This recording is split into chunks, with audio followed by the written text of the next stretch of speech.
Shalom bagi kita semua. Shalom.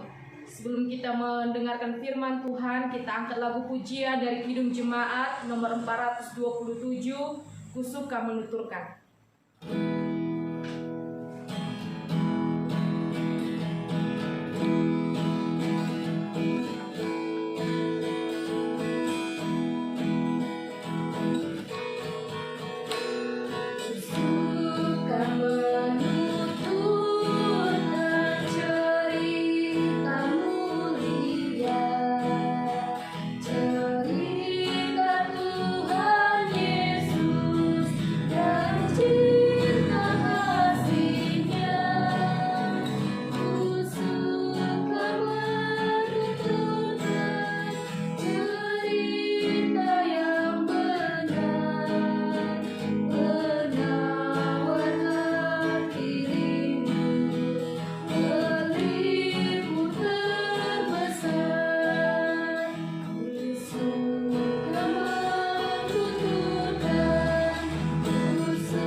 Bersatu di dalam doa. Kami bersyukur Tuhan jika pada saat ini Tuhan masih memberikan kami kesehatan beserta nafas kehidupan, sehingga Tuhan izinkan kami dan jemaat-Mu berkumpul pada saat ini untuk mendengarkan sebagian daripada kebenaran firman-Mu. Kami memohon kepadamu Tuhan, mari hampiri kami dengan kuasa Roh Kudus-Mu, menuntun hati dan pikiran kami Tuhan, agar kami boleh mendengarkan firman-Mu dan memperoleh berkat yang daripada-Mu. Hamba-Mu ya Tuhan yang penuh dengan kelemahan, yang penuh dengan keterbatasan Tuhan, Engkau urapi, Engkau berkati tutur kata Tuhan yang akan keluar dari mulut hamba-Mu. Kami siap Tuhan mendengarkan firman-Mu. Amin. Bapak, Ibu, dan saudara-saudari yang terkasih dalam nama Yesus, yang menjadi khotbah pada saat ini di Minggu 19 setelah Trinitatis, tertulis di dalam kitab 2 Timotius pasal 2 ayat 1 sampai dengan ke-13. Sekali lagi saya bacakan. 2 Timotius pasal 2 ayat 1 sampai dengan 19. Demikian firman Tuhan. Dengan judul perikop, panggilan untuk ikut menderita. Sebab itu, hai anakku, jadilah kuat oleh kasih karunia dalam Yesus Kristus. Apa yang telah engkau dengar daripadaku di depan banyak saksi, percayakanlah itu kepada orang-orang yang dapat dipercayai, yang juga cakap mengajar orang lain. Ikutlah menderita sebagai orang prajurit yang baik dari Kristus Yesus, seorang prajurit yang sedang berjuang, tidak memusingkan dirinya dengan soal-soal penghidupannya, supaya dengan demikian ia berkenan kepada komandannya. Seorang olahragawan hanya dapat memperoleh mahkota sebagai juara apabila ia bertanding menurut peraturan-peraturan olahraga. Seorang petani yang bekerja keras haruslah ia pertama menikmati hasil usahanya. Perhatikanlah apa yang kukatakan. Tuhan akan memberikan kepadamu pengertian dalam segala sesuatu. Ingatlah ini, Yesus Kristus yang telah bangkit dari antara orang mati, yang telah dilahirkan sebagai keturunan Daud, itulah yang kuberikan dalam Injilku. Karena pemberitaan Injil inilah aku menderita, malah dibelenggu sebagai seorang penjahat. Tetapi firman Allah tidak terbelenggu. Karena itu aku sabar menanggung semuanya itu bagi orang-orang pilihan Allah, supaya mereka juga mendapat keselamatan dalam Kristus Yesus dengan kemuliaan yang kekal. Benarlah perkataan ini. Jika kita mati dengan Dia, kita pun akan hidup dengan Dia. Jika kita bertekun, kita pun akan ikut memerintah dengan Dia. Jika kita menyangkal Dia, Dia pun akan menyangkal kita. Jika kita tidak setia, Dia tetap setia, karena Dia tidak dapat menyangkal dirinya. Amin. Selamat siang Bapak, Ibu, Saudara-saudari. Pada saat ini saya mengangkat tema dari khotbah kita, yaitu ikut menderita sebagai prajurit Kristus. Sekali lagi Bapak Ibu, tema kita yaitu ikut menderita sebagai prajurit Kristus. Menarik bukan? Bagaimana seorang prajurit itu harus ikut menderita. Bapak Ibu yang terkasih, pada hakikatnya kebahagiaan dan penderitaan merupakan keadaan yang silih berganti yang dialami manusia dalam perjalanan kehidupannya. Setiap kita pasti menyadari bahwa penderitaan adalah sebuah realita yang harus siap dialami dan dihadapi oleh manusia. Walaupun dengan berbagai cara manusia menghindari diri dari penderitaan, tetapi penderitaan adalah bagian yang tidak dapat terpisahkan dari kehidupan manusia. Bapak Ibu yang terkasih dalam nama Yesus, pengikut Kristus atau kita yang dikatakan adalah orang Kristen pun tidak bisa terhindar dari penderitaan. Firman Tuhan atau isi kitab ini yang ditulis oleh Paulus kepada anaknya Timotius, bahwa dia harus siap menderita, sekalipun dia harus terbelenggu daripada penderitaan yang akan dialaminya. Kita percaya Bapak Ibu, Alkitab mengatakan bahwa penderitaan itu terjadi karena adanya dosa. Karena betapa banyak dari kita menderita karena melakukan kekeliruan dosa di hadapan Tuhan. Misalnya, kita menyembah Tuhan sambil mencucurkan air mata di depan orang. Untuk apa Bapak Ibu? Untuk menarik simpati orang. Tetapi pada hakikatnya mereka menyimpan banyak kebencian dalam hati, menyimpan banyak sekali dendam, iri hati Bapak Ibu. Tetapi penderitaan yang kedua yang dimaksud di dalam Alkitab adalah karena kasih karunia. Bapak Ibu yang terkasih dalam nama Yesus, Paulus telah menderita karena memberitakan Injil. Dia juga meminta kepada anaknya Timotius supaya dia juga harus kuat di dalam memberitakan Injil. Kristus telah memberikan teladan menderita terlebih dahulu agar kita mengikuti jejaknya. Di balik penderitaan akan ada kemenangan. Apa yang dikatakan Yesus saat ia dalam puncak penderitaan, Bapak Ibu, saudara-saudari yang terkasih dalam nama Yesus, katanya demikian, "Ya Bapa, ampunilah mereka, sebab mereka tidak tahu apa yang mereka perbuat." Penderitaan merupakan suatu hal yang banyak sekali manusia saat ini tersembunyi di dalamnya, yang ingin bersembunyi. Tetapi Paulus justru mendorong Timotius untuk menjadi kuat. Yang kedua yaitu harus ikut menderita di dalam pelayanan pemberitaan Injil. Paulus bukan tanpa alasan mendorong Timotius untuk menderita.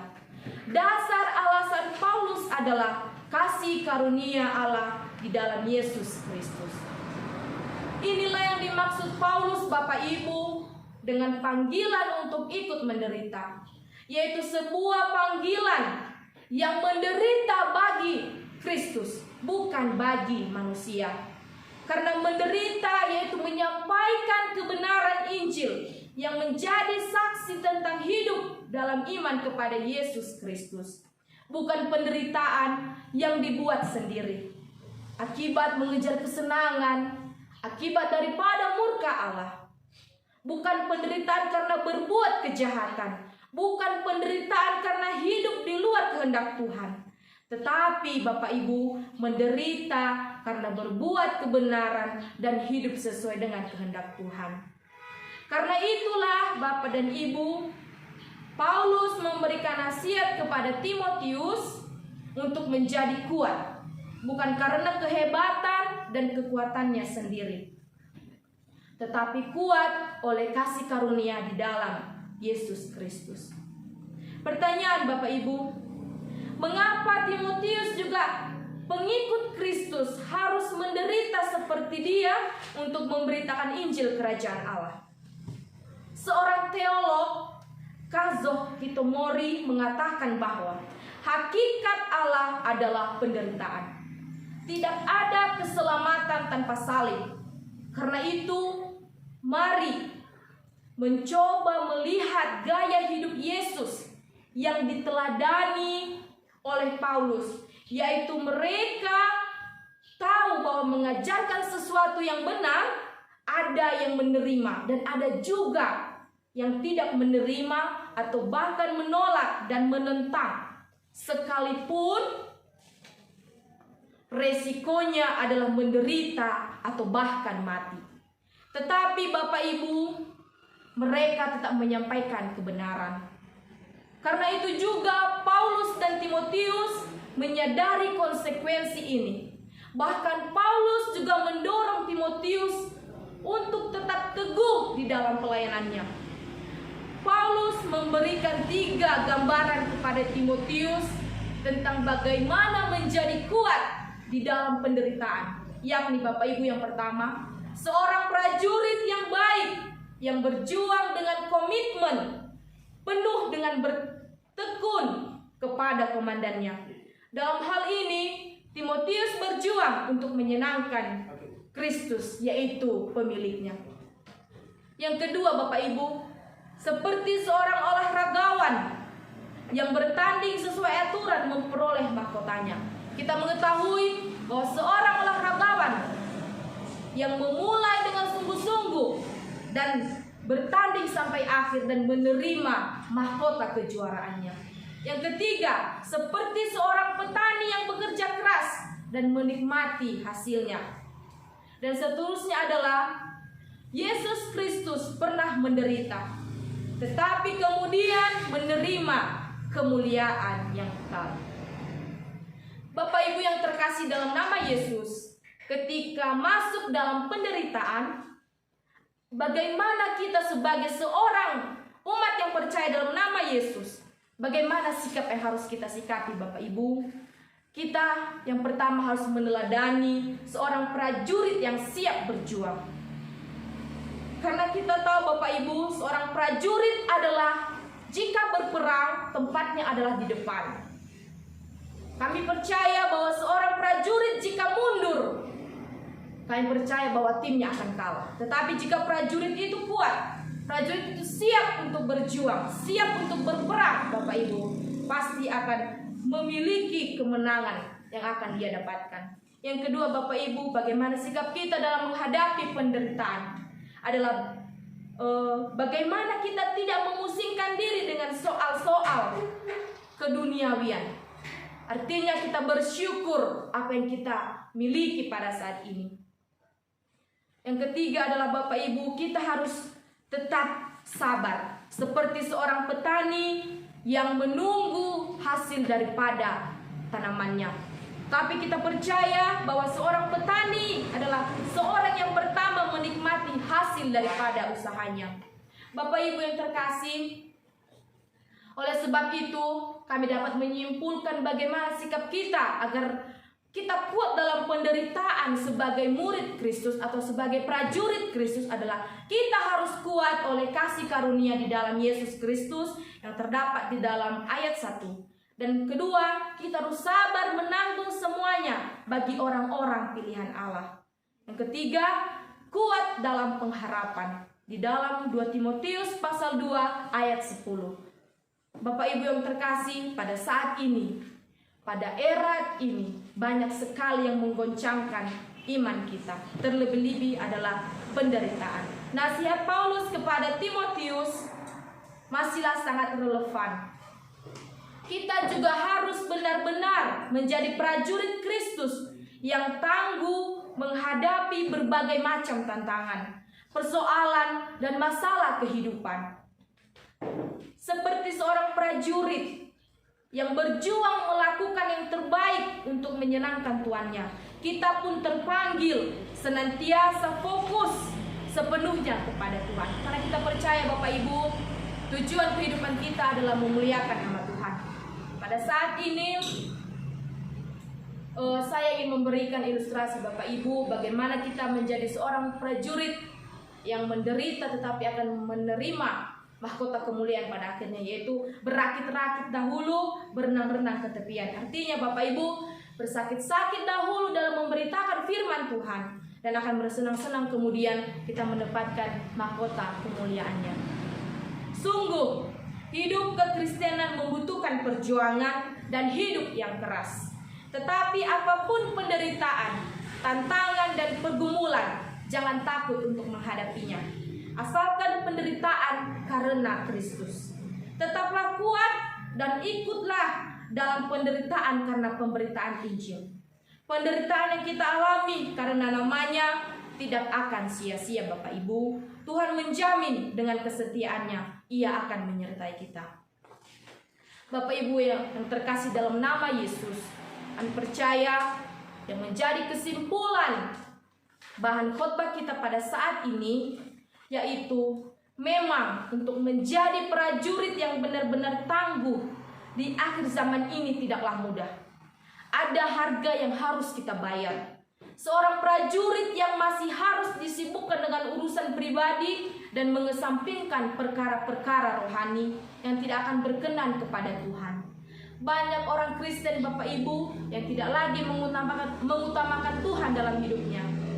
Jam-jam doanya berkurang, tidak lagi tekun membaca dan merenungkan firman Tuhan, dan mulai malas beribadah dengan alasan capek dan sibuk bekerja.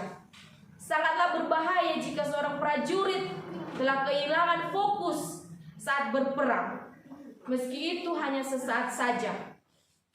Apapun yang diperintahkan komandan kita harus kerjakan dengan sepenuh hati tanpa ada perbantahan.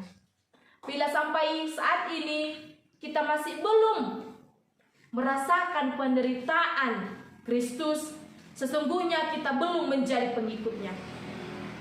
Jika kita menderita karena dosa, apa bedanya kita dengan yang belum atau tidak mengenal Kristus? Karena harus bersikap demikian, kita harus siap menderita karena Kristus telah menderita lebih dahulu demi kita. Amin Bapak Ibu. Amin. Untuk merespon firman Tuhan, kita bersatu di dalam doa. Kami bersyukur Tuhan jika pada saat ini Tuhan masih menyertai kami ya Bapa. Terima kasih untuk waktu yang begitu baik. Kami telah mendengarkan sebagian daripada firman Tuhan. Kami percaya Tuhan, Rasul Paulus mengajarkan kami agar kami harus siap dan kuat dalam menderita, dalam memberitakan Injil-Mu. Kuatkan kami Tuhan dengan pertolongan Roh Kudus, agar kami dapat berbuah dimanapun kami berada. Izinkan kami Tuhan menjadi berkat bagi orang lain, bagi sesama kami Tuhan Yesus, agar Tuhan kami dapat menyenangkan hati-Mu. Terima kasih Tuhan Yesus, kami bersyukur dan selalu mengucapkan terima kasih atas kebaikan-Mu. Dalam nama Yesus kami berdoa dan mengucap syukur. Amin. Kita bernyanyi dari Kidung Jemaat nomor 395. Betapa indah harinya.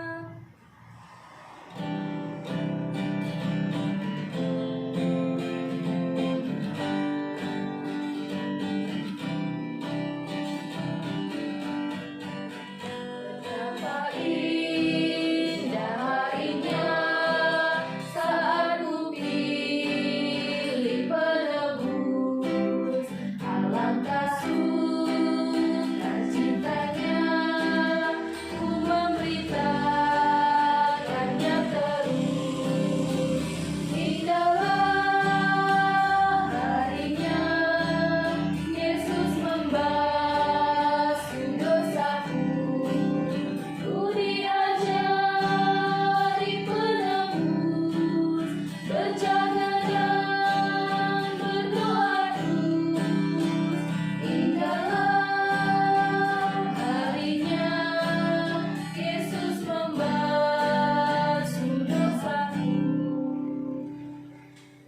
bersatu di dalam doa. Kita sama-sama mengucapkan doa yang diajarkan Yesus kepada murid-muridnya. Doa Bapa kami. Bapa kami yang di surga, dikuduskanlah namamu, datanglah kerajaanmu, jadilah kehendak-Mu di bumi seperti di surga. Berikanlah kami pada hari ini makanan kami yang secukupnya, dan ampunilah kami akan kesalahan kami, seperti kami juga mengampuni orang yang bersalah kepada kami. Dan janganlah membawa kami ke dalam pencobaan, tetapi lepaskanlah kami daripada yang jahat. Karena Engkau yang punya kerajaan dan kuasa dan kemuliaan sampai selama-lamanya. Amin. Shalom. Shalom.